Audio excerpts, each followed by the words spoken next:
Hi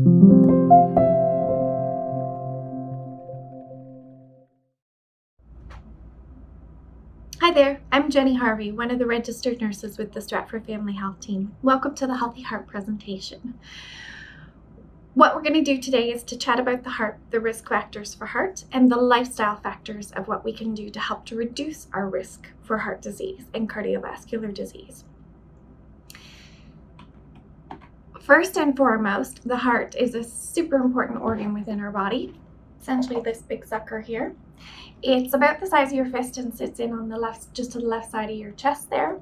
And it's responsible to pump the freshly oxygenated blood out to the rest of the body to feed all our other organs and tissues. Essentially, it is a big muscle, and there are 4 chambers within the heart. On the right side of the heart, there's the right atrium and the right ventricle, and it receives the blood from the body, and then it pushes the blood out to the lungs to become freshly oxygenated, and then it returns and comes back to the left side of the heart.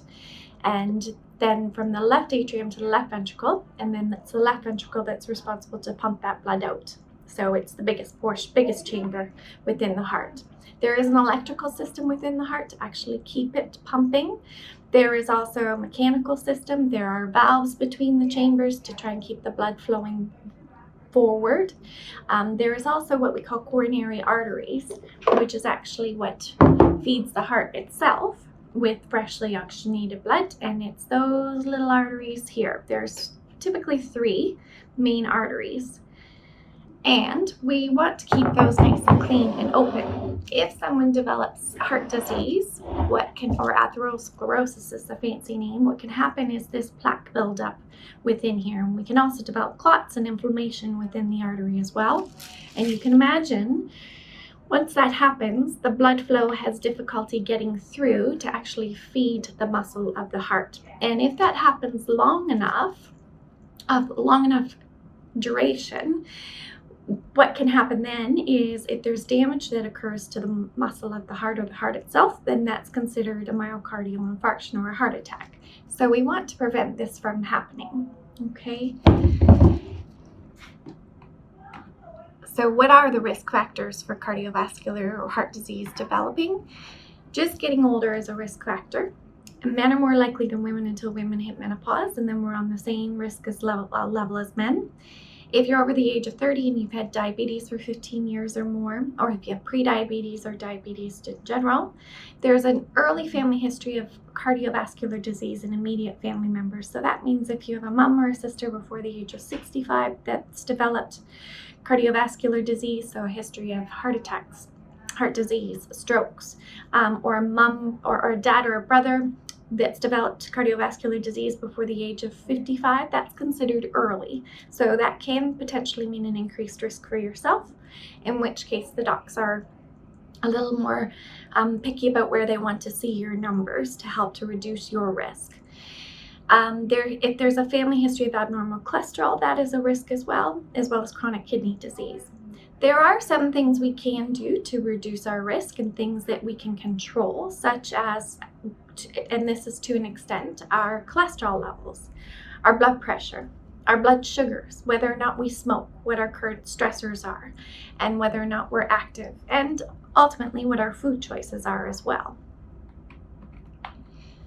So when we look at numbers, cholesterol, blood pressure, sugar numbers, there are certain numbers that are ideal or to target to, which would essentially help to reduce the risk of cardiovascular disease from developing. And the first one we'll talk about is cholesterol. Oftentimes your doc will have drawn cholesterol levels and there's a variety of them that we'll talk about. And that helps to indicate potentially what someone's risk is for heart disease. And we want to keep those cholesterol levels to a certain target.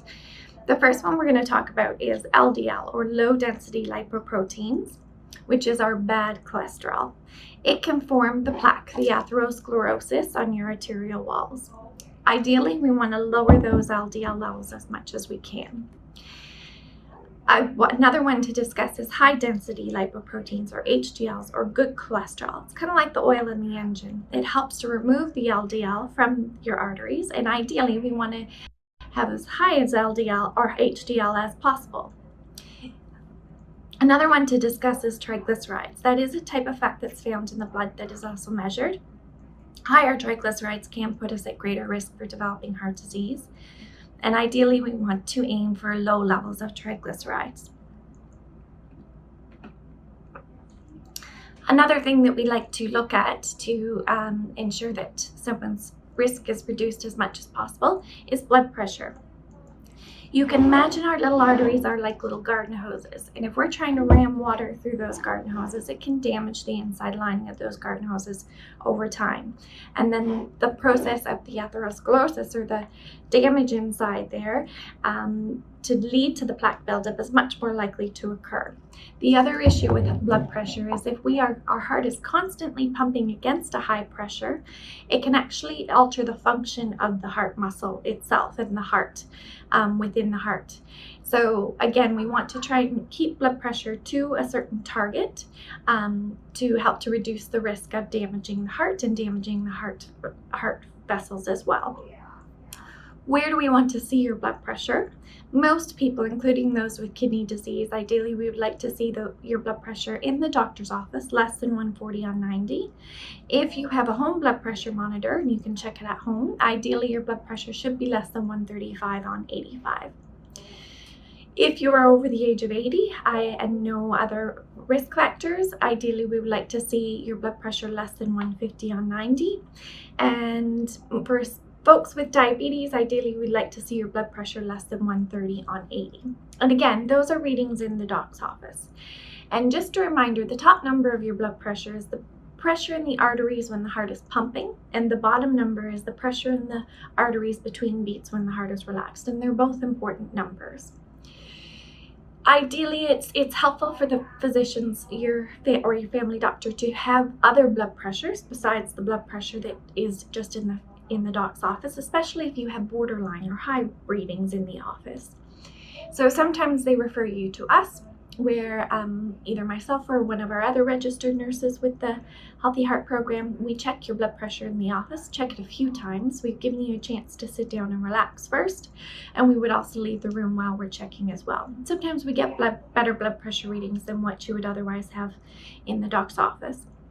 There's also the option of taking home a blood pressure monitor so that you yourself can check it again outside of the doctor's office setting, and you can check it at home. There's also the option of a 24-hour blood pressure monitor. Sometimes we have folks wear that, where it's a monitor that is worn for 24 hours, and it would check your blood pressure every half hour during the day, every hour during the night, and you wear it for a 24-hour period, and it gives your family doctor a much better idea of what's going on with your blood pressure. So again, there's blood pressure targets, where we would like to see you. Another thing that is often measured is our blood sugars. As we get older, and depending on whether or not there is a family history of diabetes, depending how active we are, what our overall weight is, and what our eating habits are, we could potentially be at risk for developing diabetes as we get older, type 2 diabetes. So sometimes that is measured for folks to ensure that that is not a risk for them.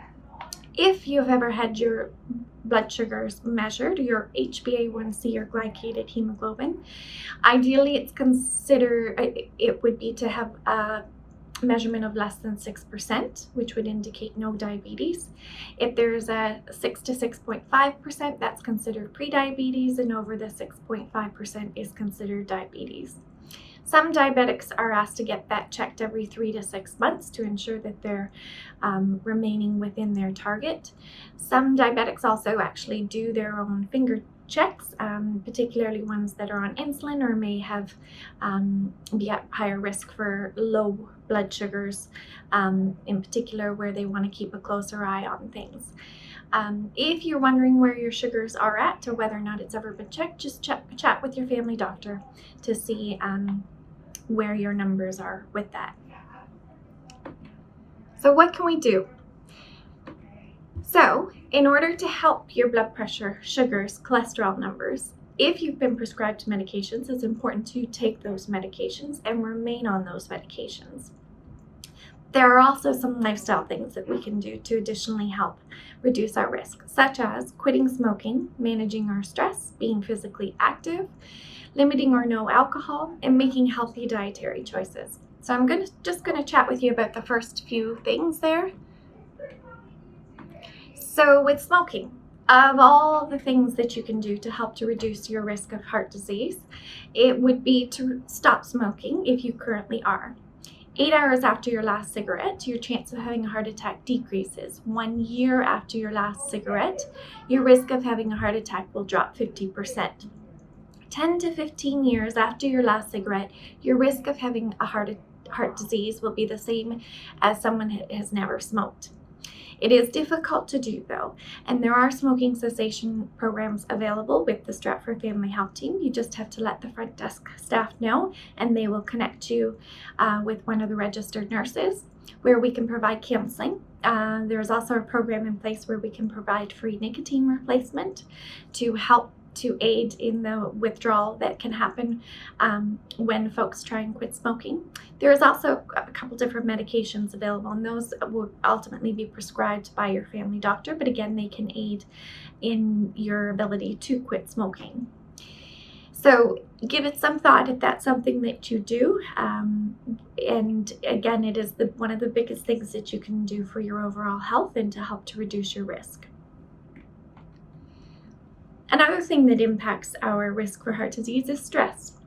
We are not supposed to be a twisted up ball of knots all the time. We are not supposed to be in that fight or flight mode, ready to pounce all the time and in a go, go, go state. It can ultimately and significantly impact our health. So it is important to recognize if stress is an issue for you. Many folks have stress, majority of folks. The key is how to manage that stress and how to take care of it, and to take that twisted up ball of knots outside of your chest and throw it somewhere else. The things that you can do to help to manage your stress are things like exercising, which is a huge stress reliever, not smoking, which can actually compound your physical issues and make things worse with regards to stress. You can limit your alcohol intake. Alcohol is actually a depressant. You can enjoy a healthy diet, which actually improves mood. And also you can find different techniques that would help to manage your stressors. And there is mental health support available. Again, through the Stratford Family Health Team if needed. Just let the front desk staff know if that's something that you're interested in accessing, because we can help you to manage stress, anxiety, depression, all those things that may be impacting your overall health. Physical activity. The heart is mostly made up of muscle, this purplish part here. So you can imagine, just like any other muscle in your body, if you're not using it, it's not going to be the most efficient muscle that you have. Most folks are recommended 150 minutes a week of moderate to vigorous physical activity in bouts of at least 10 minutes or more. So that's where folks that are on their feet all day long and may get their 10,000 steps that are recommended, but they may still not be actually achieving their physical activity recommendations because they're not it may not be getting their heart rate up and sustaining it in that cardio or that aerobic zone for 10 minutes or more at a time. So essentially what that looks like is you're doing something like brisk walking, swimming, bicycling, even pushing a lawnmower. Those are things that would be considered physical activity. You're getting your heart rate up and you're doing it for maybe it's 20 minutes every day. Maybe it's half hour, 5 times a week. But as long as it's at least 10 minutes at a time and upwards of doing a minimum of 150 minutes per week. If you have not exercised recently, it would be a good idea to check with your family doctor prior to starting a new program to ensure that you're good to go. Alcohol. So with alcohol, I'm not going to say that you can't have any. There are specific guidelines though with regards to having alcohol within a certain amount. Keep in mind, alcohol can raise triglycerides, which we mentioned earlier on. It can also increase your blood pressure, depending on how much you have. And also there is the increased risk for certain cancers. And again, that is typically if you exceed the recommended amount. So essentially, alcohol is recommended in moderation, and what that means is no more than about 2 drinks at a time for women, which is about 10 drinks a week, and no more than 3 drinks at a time for men, which is about 15 drinks per week for men. So what that looks like is about 1 drink is equivalent to 5 ounces of wine, or 1.5 ounces of hard liquor, or a 350 ml size of your beer, not the tall boys. So again, just consider what your risks are, and if you are trying to reduce your risk of cancer, you may not want to consider consuming alcohol at all. But in the consideration of heart disease, it is okay to consume some, but you certainly want to remain within the recommended guidelines and not exceed that. And that's it for me. Kim is going to chat with you now about the dietary things that we can do to help to reduce our risk. You are more than welcome, if you have any further questions for myself, to connect with either myself or SFHT, one of our registered nurses with the Healthy Heart program. And again, you can just connect with the girls at the front desk, and they can set you up with an appointment for a Healthy Heart visit with the registered nurse. Take care.